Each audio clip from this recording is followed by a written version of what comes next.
ચેલાવાડા પ્રાથમિક શાળાની અંદર આજરોજ ધોરણ 4ના બાળકોને એમના વર્ગ શિક્ષક દ્વારા ગોળની સંકલ્પના, વર્તુળની સંકલ્પના સ્પષ્ટ કરવા માટે બાળકો દ્વારા એક વિવિધ એક્ટિવિટી કરવામાં આવી. દાખલા તરીકે બાળકો ખૂબ ઉત્સાહથી જોડાયા છે અને એક વર્તુળ કરી પાંદડાના, જાસૂદના પાંદડા ભેગા કર્યા છે અને એક સરસ મજાનું વર્તુળ બનાવ્યું છે. આસોપાલવના પાન પણ લીધા છે. બાળકો બેટા શું કરી રહ્યા છો? આ તમે શું બનાવી રહ્યા છો? ગોળ, બરાબર ને? એટલે ગોળની સંકલ્પના જે છે એ સ્પષ્ટ કરી એક પ્રવૃત્તિ દ્વારા પણ એક સરસ મજાની સમજણ આપવામાં. જય હિન્દ.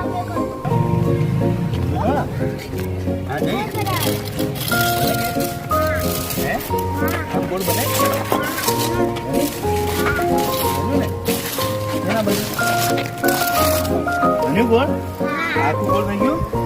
આ કેવું બન્યું? પેલા સારું બન્યું. કેમ સારું બન્યું? કેમ કે એનું માપ હતું. આ સીધું હતું અને અહીંયા સેન્ટર રાખીને આપણે ગોળ ફેરવ્યું. અહીં સેન્ટર રાખીને ગોળ ફેરવ્યું એટલે અહીંથી સેન્ટરમાં ગોળ સરખા અંતરિયા આવ્યું ને. ખૂબ સરસ. લાકડી બાળકો સરસ મજાના પગની એક્ટિવિટી દ્વારા ગોળ, વર્તુળ એ ગોળ કેવી રીતે તમે સ્પષ્ટ કરી શકો છો. એક રમત દ્વારા શિક્ષક દ્વારા જ્યારે માર્ગદર્શન આપે ત્યારે બાળકો ખરેખર બાળકને વર્ગ કરતાં મેદાનની અંદર લઈ જઈ અને વર્તુળની જે સંકલ્પના છે એ વર્ગ શિક્ષક દ્વારા સ્પષ્ટ કરવાની. બાળકો સરસ પગ દ્વારા પણ સરસ મજાના વર્તુળ બનાવે છે, આપ જોઈ શકો છો મારી સાથે.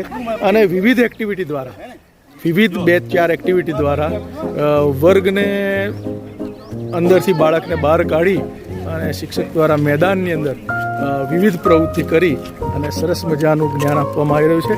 અને બાળકો પણ ખુશ છે કે વર્ગની બહાર છે ત્યારે અમારા સાહેબ કંઈક નવું કરે છે એનું.